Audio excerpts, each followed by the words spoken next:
안녕하십니까, 정인태입니다. 암 환자까지 마신 썩지 않는 우유, 정부는 민원인 입이나 털어맞고 이러니 이태원 참사, 이 주제로 말씀을 드리겠습니다.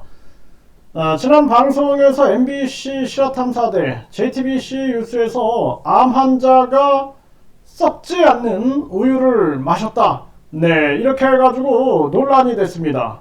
그래서 과거에는, 그 전에는 한 분이 돌아가셨는데 썩지 않은 우유를 마셨냐 안 마셨냐 가지고 논란이 됐어요. 그런데 많은 분들이 제보를 해 주시어 결국에는 한 분이 암에 걸려있는 상황, 간암에 걸려있는 상황임에도 불구하고 썩지 않는 우유를 마시고 있음이 녹취록을 통해서 증명이 됐습니다. 그럼에도 불구하고 지금 보건복지부, 식약처, 교육부는 이제 위조 논문, 그 썩지 않는 우유에 대한 위조 논문 관련해가지고 그냥 미온적인 태도를 보이고 있는 것입니다. 심지어는 동일한 민원이 아니라 새로운 발견되는 그러한 정보를 통해서 민원을 우리가 붙여넣기 해가지고 계속 민원을 넣는 게 아니라 새로운 것들에 대한 발견을 통해서 계속 민원을 넣는데도 종결 처리해버리겠다, 이런 식으로 반협박을 하고 있는 현실이 대한민국의 현 상황입니다. 이러니 이태원 참사가 안 일어나겠습니까? 이러니 오송 참사가 안 일어나겠습니까? 이러니 썩지 않는 우유 참사가 안 일어나겠습니까?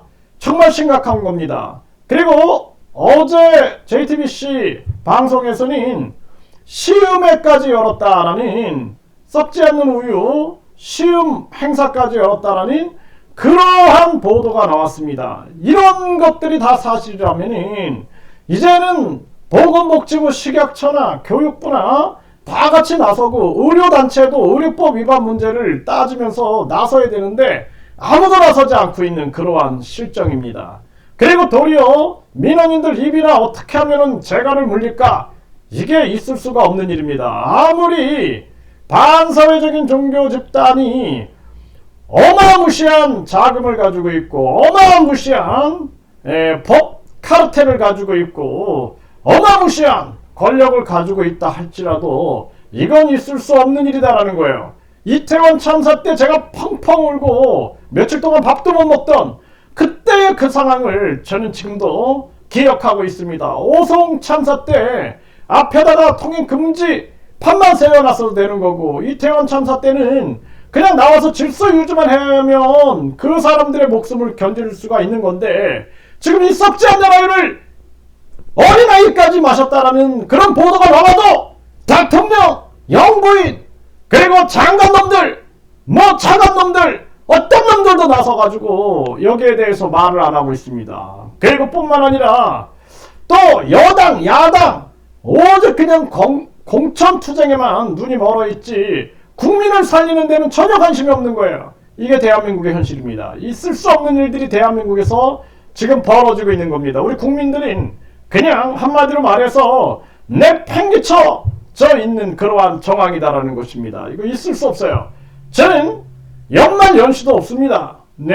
밤낮도 없습니다. 왜 그럴까요? 누군가는 가슴 아파하고 대한민국 국민들이 반사회적인 종교로 인하여 아픔과 고통 속에 놓여 있는데 누군가는 같이 신음해야 한다는 것입니다.